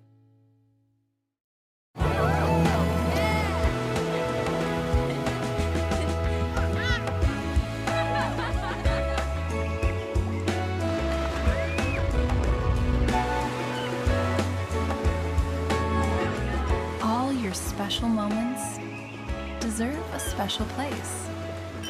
Book now and save 50% on accommodations and 20% on spa. Only at Naya Resort and Spa. Welcome to the V Department Store. We are conveniently located on Coney Drive in Belize City. That's right on Coney Drive in Belize City. At the V Department Store, we offer a wide variety of groceries, cosmetics, kitchen appliances, kitchenware, electronics, and more. We've also recently expanded to the second floor to better meet your household and office furniture needs. We now have a wide variety of furniture, home decor, and accessories. We have a shared vision for a comfortable and customer-friendly shopping experience. Visit us today and be warmly greeted by our reasonable prices and cordial staff. The V Department Store. Experience the ultimate shopping destination.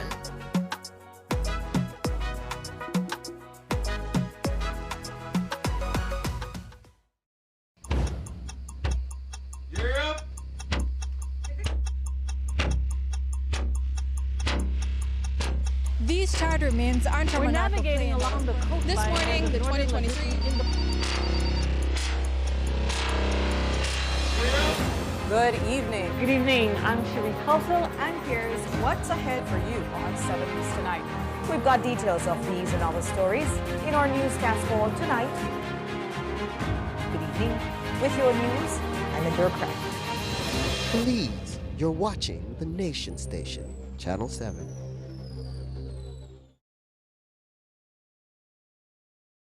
Wake up to positivity and inspiration. It's a fresh and diverse twist on your mornings. Tune in to Sunup on 7 every weekday morning at 6:30 a.m. right here on your Nation Station, Channel 7. It's the morning show you don't want to miss.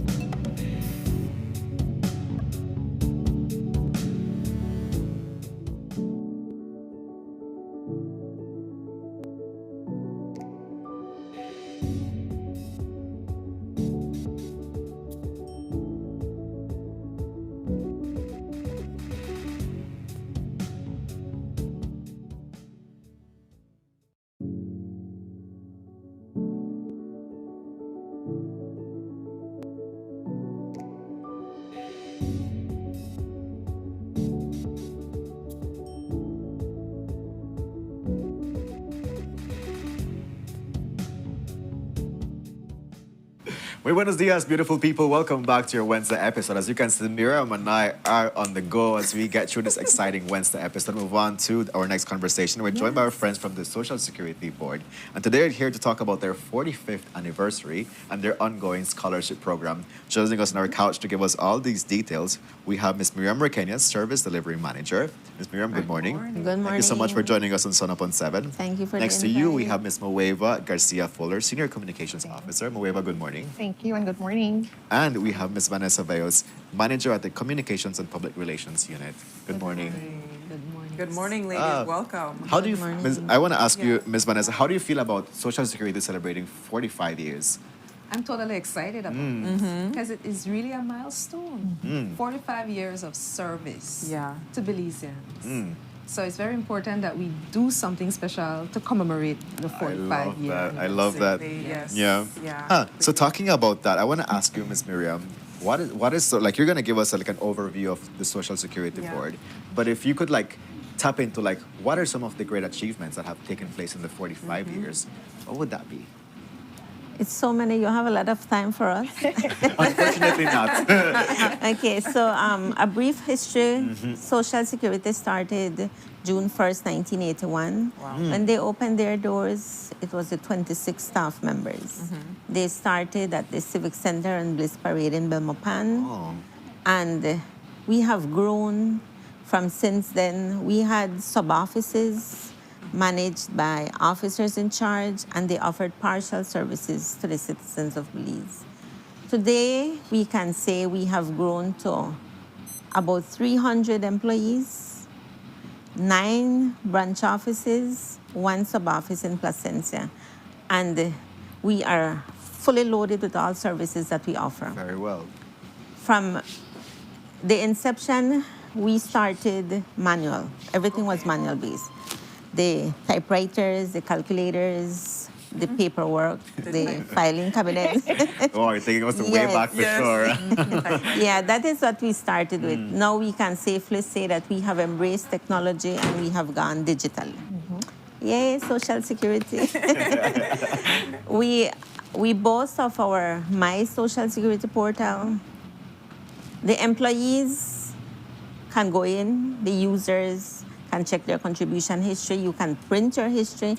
You have any doubts, visit the office or give us a call and we walk you through, what you need to do. The benefits are also online. Physicians can complete the medical certificate for those who are ill. Then you as a contributor, you complete your portion of the claim, submit. And our system technology reviews all the criteria that is needed when we used to process manually. The system does the checks and your payment goes through. Whereas it would have taken us 3 days manually, sometimes once everything is in order, 1 day. If everything's in order. If everything is in order. It has to be that it goes to our employers. The employer's portion also has to be completed. So that is where the employee and the employer liaises to make sure that the submission goes through. The employers also benefit from the portal. They can submit the contribution statements online. They can make their payments online. And the retirement benefit for those who retire from the workforce, that has also gone digitally. We also have the SSB app, frequently asked questions. And I went into that yesterday to make sure that when I say you can go in and check, it's working. That it's working, and it makes life easier, especially in times of illness, when you really don't want to get out of your house to submit that paper, you can do so online. So we have grown our staff, everything from manual to digital. The input, the professionalism, the service. We always aim for service excellence. And I can trust that if at any time you walk into our offices and the excellence is lacking, let us know. We aim to improve daily. That is good. We aim to improve daily, but we are there to assist in time of need. Great. Thank you so much for sharing some of the great achievements of the Social Security Board in the last 45 years. One of the things that has been stellar about the Social Security Board is the scholarship opportunities that you guys offer. So I'm going to ask you, Maweva, can you give us some details about the ongoing scholarship opportunities? Sure. All right, so this year, as Ms. Mira mentioned, we're celebrating 45 years of service. So in tandem with that is the fact that we're celebrating 25 years of our scholarship program. It started in 2001, and since then we have seen over 1,000 students go through the program, and they are now, of course, contributing in various meaningful ways in various communities.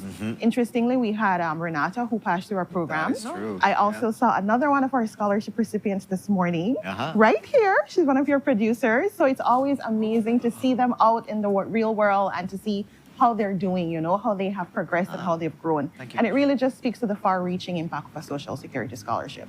So this year we're offering 100 scholarship opportunities under two categories. Wow. We're providing scholarships for high school and for associate degree. Okay. So we have seen that there is a tremendous need when it comes to the associate degree scholarships. We've always received a high number of applications for associate degree scholarships. And because we've seen that number, we recognize the need to increase the amount that we offer because Social Security is about impacting, is about contributing. You know, people contribute to our funds. So let's see how we can contribute back to them in the form of education. It's just one of the ways in which we give back. You know, we have so many other community programs that we do where we're giving back. So our scholarship program, I've mentioned that we're offering 100 scholarships. The categories, associate, high school. It is a fully online process, so you have to apply online via the scholarship portal. We are modern, as Ms. Miriam mentioned. We're taking everything online, right? So it is such an easy program to navigate. You can find it on our website at socialsecurity.org.bc, along with all the qualifying conditions and the criteria for our program. So we have a tab right there when you go on our website, scholarship, so you cannot miss it. Everything is there that you need. In that regard, so like when is the deadline to close It's up? Friday, June 26th. Okay. next month. So, and my next question is, for anybody that's tuned in and would like to benefit from this scholarship opportunity, Friday. give them 2 tips on how they can make a successful application. All right, 2 tips. The first would be to make sure that you check your application documents before you hit submit. Don't forget to leave out an important document. My second tip is when you write your scholarship essay, please don't use ChatGPT. Oh my goodness. Aside from that, please make sure that you talk to us very authentically about who you are, how the Social Security scholarship is going to transform your future, why the need is there for the scholarship, and talk to us a bit about some of your goals for the future. Right? This is your moment to tell us who you are on paper. And a lot of the times, we get a lot of superficial essays like, I would like this scholarship because I want to help my mom. While that is wonderful, tell us more. In what ways? Talk to us about some of the things that are going on. Don't be afraid to ask your mom, can you help me with this? Can you read through this? You know, do you think I captured the essence of what's going on in our lives? You know, so tell us who you are, right? That's your time to shine. It's your time to become a true wordsmith and just put your story forward. I like that. That was very, very helpful. I like that. Thank you. Miriam, aren't you curious to know how are they going to celebrate? Yeah, so we have Miss Vanessa Vales here. We love it. First of all, these ladies look lovely. I love the fashion and your nail polish. Like I was looking. Yes, it's so cute. So now, I agree. Now I'm shouting you out on TV about it because it's so good. In any case, we're talking about celebrating this, 45th anniversary, and as the communications and PR, what are you going to tell us? Well, I'm excited to tell you what we'll be doing this year. Everything actually started and stems from our strategic plan. Okay. Right? So we published that last year. The theme of that is building trust and empowering futures. The vision of the Social Security Board is to be a dynamic, progressive, sustainable social security system. Okay. How do we get there? There's so many things that we can focus on, but there are 4 strategic priority areas that we've honed in on. The first one is good governance. Next one is scheme modernization. We spoke a little bit about that with the My Social Security portal. The third is operational excellence. When you go to our branch offices, you want excellent service and you want to come out with a smile if you went in with a frown. And the 4th area is fund sustainability. Okay. So those are the roadmaps for us. How do we get to where we need to go?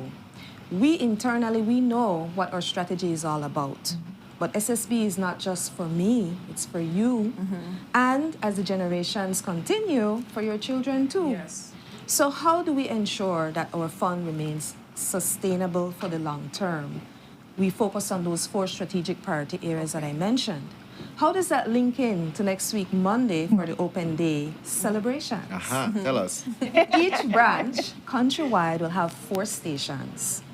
And so you will journey when you visit our branches through those 4 strategic areas. Okay. So you will now understand it's not just about, okay, we have the portal, you can apply for your sickness benefit claim. You know, you need to understand a bit more about why the SSB does what it does. What it does. Right. And so the theme for the first booth, which is good governance, is trust through transparency. It's very important for the people to have that confidence in the leadership of the Social Security Board that we are managing that fund responsibly. And in line with transparency, we also have on our website the whistleblower feature, where let's say you might get wind of something, maybe, you know, our society is very small, maybe there's a fraud going on, something you found out, you're concerned about it. You can go on our website and you can follow the instructions there. We will get that information. We will keep it highly confidential because it's an anonymous submission. And then we'll research it and do what we need to do if it's very true, right?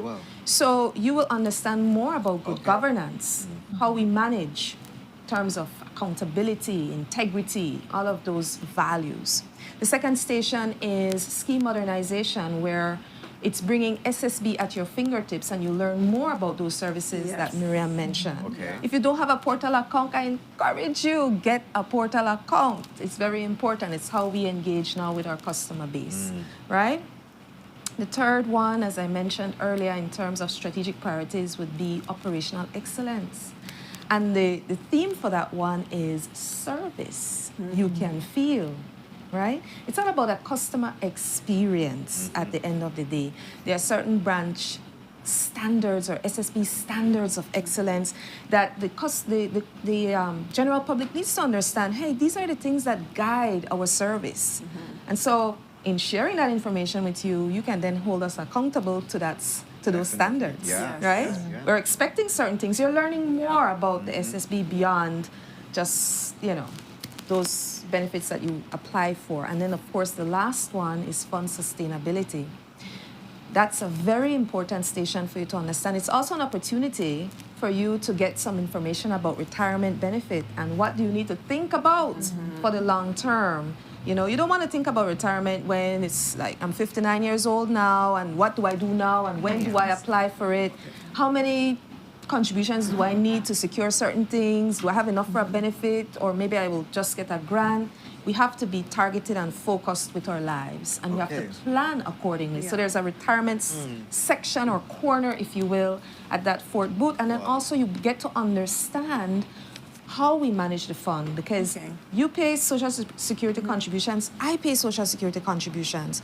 That money goes into the fund, and it's from that revenue that we pay out benefits.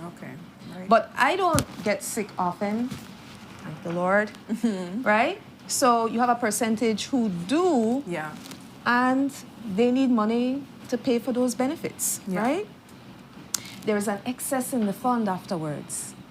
Some of that excess goes into investments. And so what we look at in terms of how we manage would be contribution revenue plus investment income, so that we do not get to that place of inflows equal outflows and it's zero, right? We have to manage so that when you retire, you can expect your retirement benefit.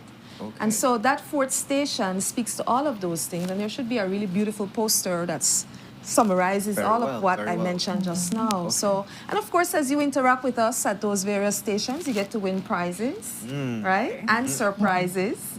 So we are very much excited as an organization because we are strategically led, and it's important for the public to understand where we're going and what is guiding our decision making. So in terms of the digital transformation that we have embraced, there is more to come with the portal. Right? Very well. So if you haven't checked out that SSB app, please do. You can check your contribution history. And I just want to stress what Miriam mentioned, that you can print your contribution history. Before you couldn't print it, now you can. You go online, you check out, hey, this is my record, this is where I work. And that's another thing too. It's very important for you to be checking on your contribution history so that when it's time to apply for a benefit, you're not, oh, I don't have enough contributions. And I also want to give a plug too at this time. Please go on our website. We have so much information on our website to let you understand. So communication also is about letting you understand how to access the benefits, what makes you eligible for benefits, and all of that is a part of our conversation. Thank you so much for extending the invitation for people to show up next week. Yes. You know, get to have a proper understanding of Social Security Board, you know, what is the governance structure like, what are some of the great achievements and what we can expect in the future. I love it. As we start wrapping up on this conversation, I want to go back to you, Ms. Miriam, and please send a message to our viewers who are tuning into this conversation. And of course, you mentioned how you've grown in staff and in your capacity. Reach out to your staff members and give them any warm message you'd like to share to celebrate your 45th anniversary. Happy anniversary, guys. Thank you for your full support. Thank you for all that you do. Maybe we don't express it enough, but you know, I am appreciative of my staff, and I always communicate with my team leaders, which is the first line, you know, to reaching out to my staff. I appreciate you every day. I appreciate all that you do. And come Monday, June 1st, we open our doors and welcome you all. And I hope to see you guys there. You don't have to take your cameras, but you're welcome to do so. Come and see what we have to offer. Come and see how we have grown from, from our the typewriter, you know, to now. Yes, everything digital. But my staff, I have very good staff. And I always tell my general manager, my senior manager, we have very good staff. We have to motivate them. We have to push them a little sometimes, but excellent staff all in all. So I welcome everyone come Monday, June 1st to visit our different areas that we will be presenting. Very well. And thank you for having us. Yes, thank you ladies for being here. Yeah, and just giving us a nice overview of the history, you know, going from typewriters to the app. You know, and then telling us not only that, but the benefits and then the programs and the scholarships that you offer. I just want to highlight that. For anyone who's interested at home, remember the scholarship application is due Friday, June 26th. And as Ms. Moeva said, you know, it's about really, you know, the tip is to really apply yourself when you're filling out the application and really from the heart say why you're applying for it. So thank you so much, ladies. And thank you also to Ms. Veas for telling us about, you know, all the different PR stations that are going to be there and the plan, you know, just to get us all informed. So thank you, ladies, so much. This was very informative. And also fun, scholarships, hopefully you get a lot of applications. Yes. We have a target of 100, so. Okay. Yeah. Let's get that going. Great work. Opportunities are out there. Fight for them. Yes. That's true. Thank you, ladies, so much. Thank you. Thank you. Yes. Thank you. For the opportunity. All right, our Sunup family and our folks at home watching us, we will be back and we will be talking to the Mental Health Association of Placencia. So stay tuned for that conversation.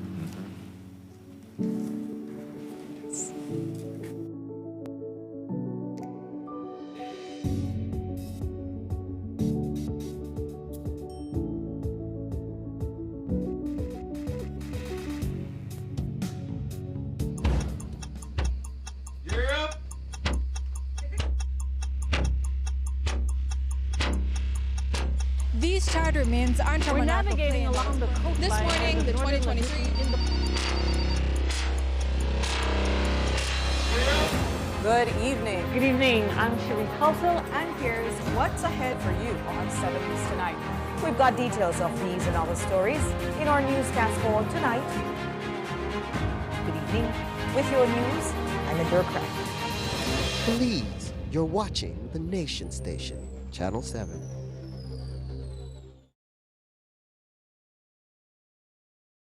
At Sbarro, every pizza starts with the freshest ingredients, handmade just for you. Enjoy fast, seamless service. Hot, fresh, and ready to go. Sbarro, Club of the Slice. XL sizes for whole and sliced pizzas, ready whenever you are.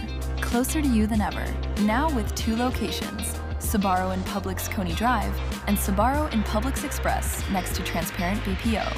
Same great pizza, twice the convenience.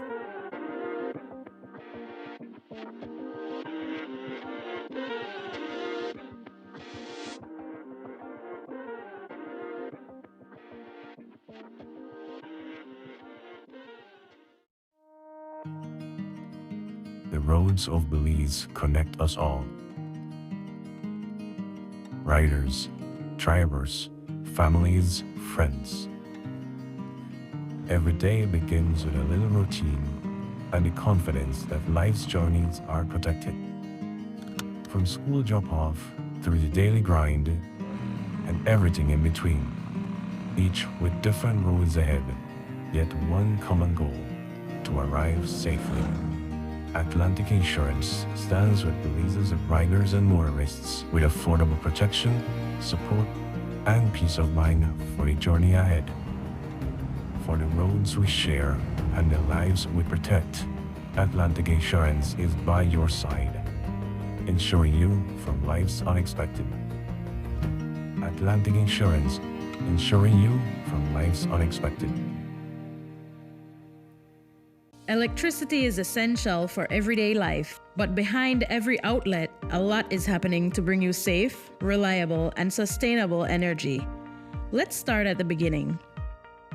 Independent power producers across Belize generate electricity using a mix of renewable and non-renewable resources.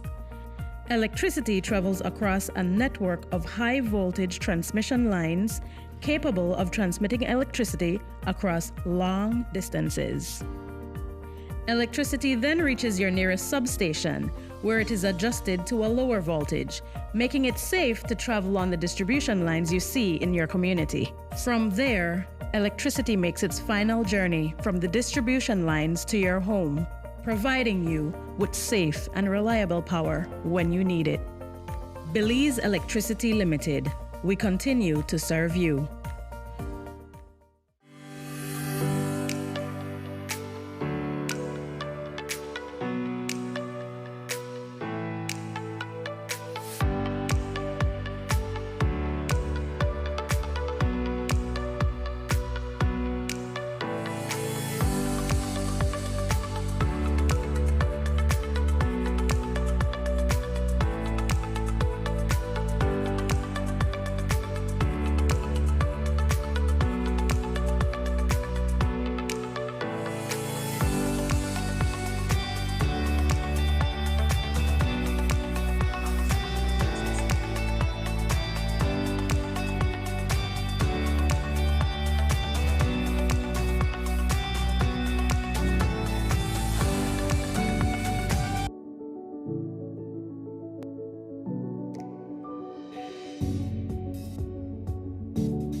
Good morning, beautiful people. Welcome back to your Wednesday episode of Sunup on 7. Miriam and I are excited about our last conversation, and we have the Mental Health Association of Placencia joining us. It's kind of their introductory conversation because they're here to let you know that they exist and what services they have available for you. Joining us on our couch, we're joined by Ms. Jody Leslie, Ms. Stephanie L., Ewart Garbot, and Ms. Diane Rabatu, all in their particular way doing great contributions to mental health in the country. Yes. Folks, good morning. Good morning. Welcome to Sunup on 7, all the way from Placencia. Thank you. Really appreciate the effort that you took to join us today. Yes. As we talk, it's an introduction as to like the Mental Health Association of Placencia. Yeah. So Miriam, we're very in tune as mental health advocates. Yeah.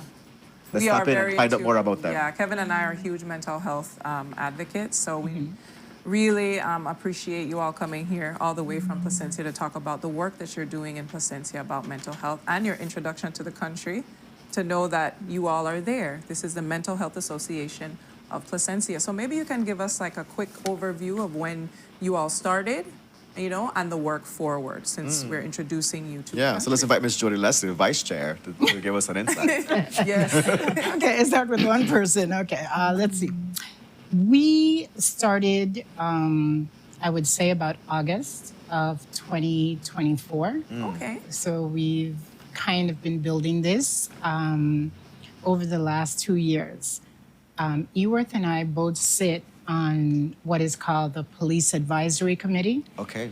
which was the main committee. And then during discussions within that committee, we realized that someone needed to try to step forward and help our police officers in dealing with some of the mental health patients that we had walking around and that they were having trouble with.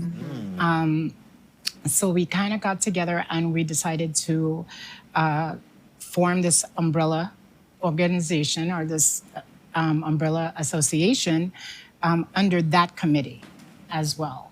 So we started it. Miss Diane came on board, Miss Steph came on board, and we've just been trying to do different things. We have one gentleman that was not a nuisance, but was always in crisis. And he became kind of our poster child for when we started. He's now doing, we can say, much, much better. Okay, good. He walks around the village. He is no longer always in crisis. You know, he does not have contention. He's to the point that when we tell him, okay, Barry, it's time for your injection, any one of us can take him. Police give him a ride to the clinic. He gets his injection. He's stabilized. So that's good. And we've had that success also with other patients because we deal both with Placenta Police and St. Bite Police as well. Wow, that's so beautiful. Ms. Stephanie, you are a licensed mental health counselor. What motivated you to join this mental health association? Well, I'm retired, so you know, I had moved to Placencia, and I wanted to do something in the community, volunteer, and you know, just help out in the community. So I just noticed that there's an issue with substance abuse, alcoholism in the village, and I also noticed that there's people with mental health issues that aren't being addressed. So I wanted to get into a group of people who were doing something about it. So is there like any particular program that you're leading within the association that you'd like to talk about?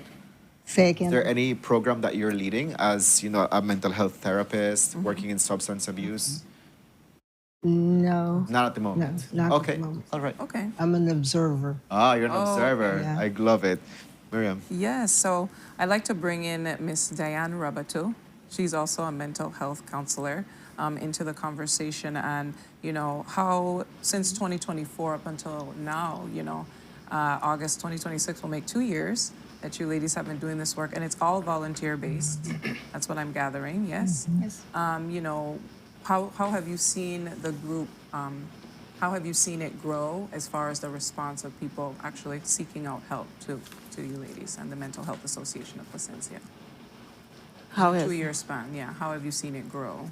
So in the last 2 years, we've grown.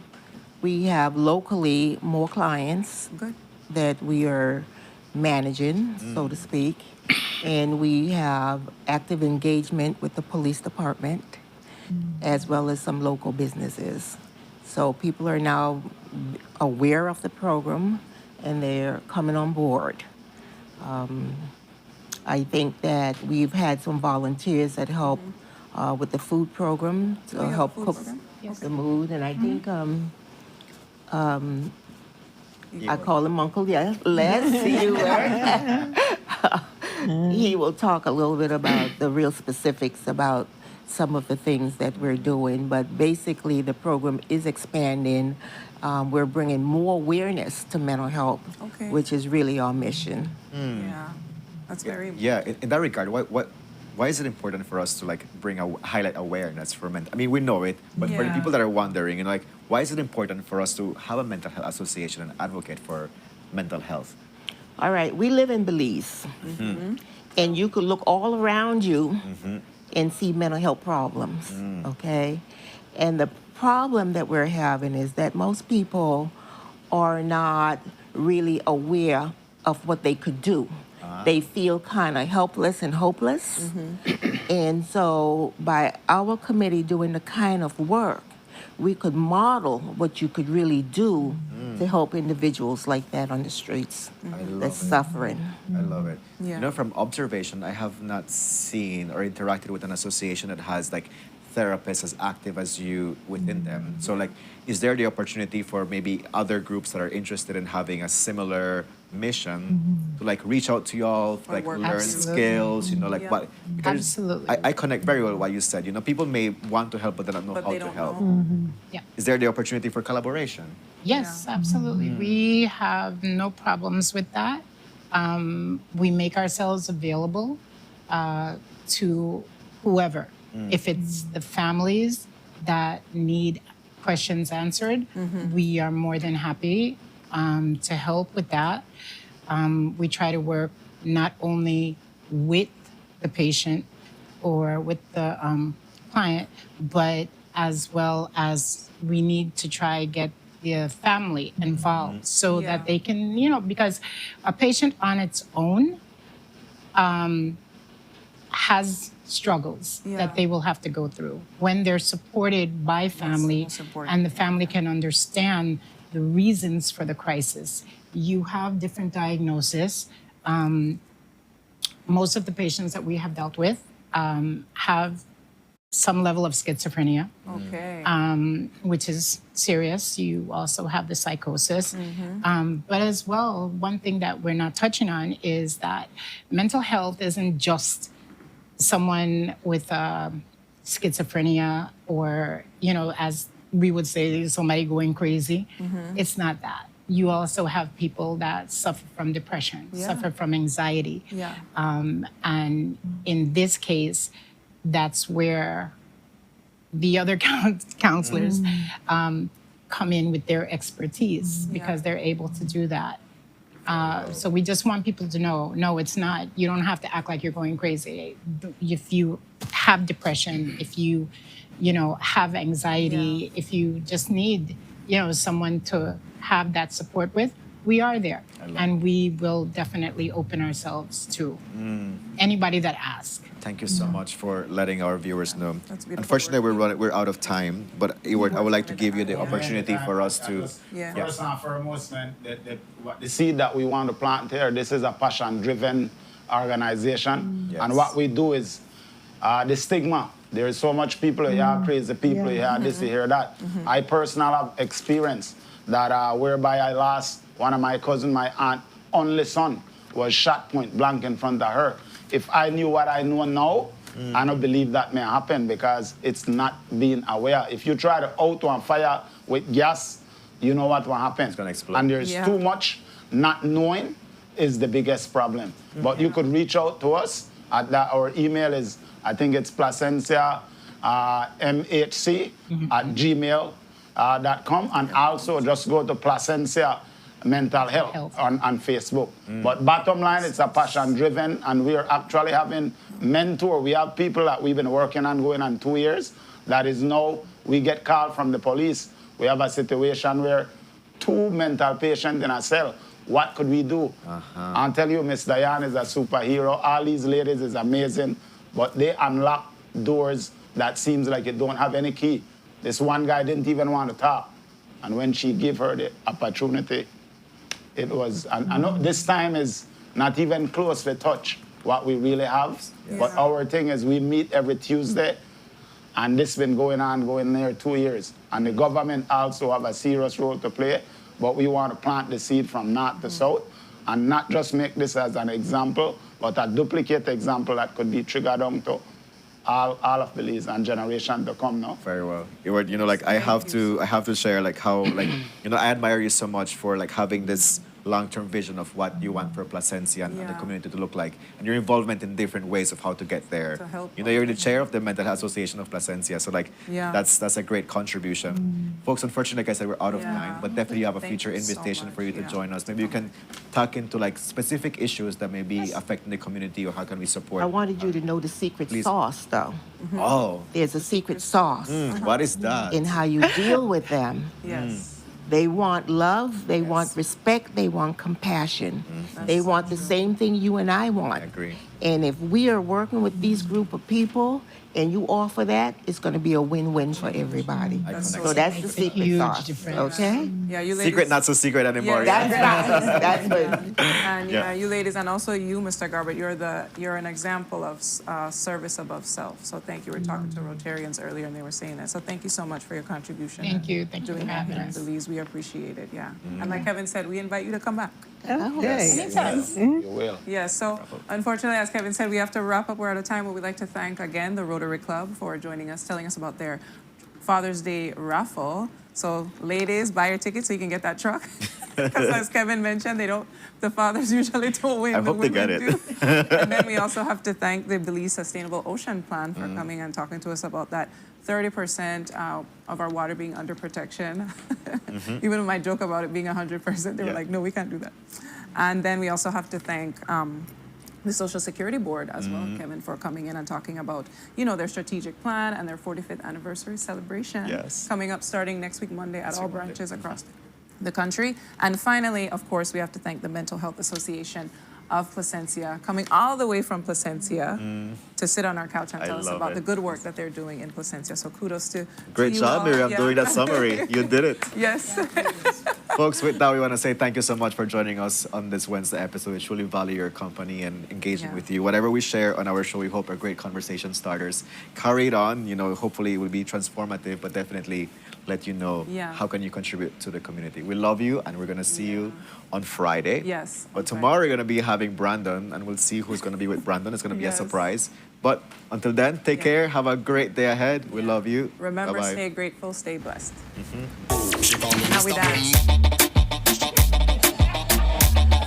Want another dance with a friend?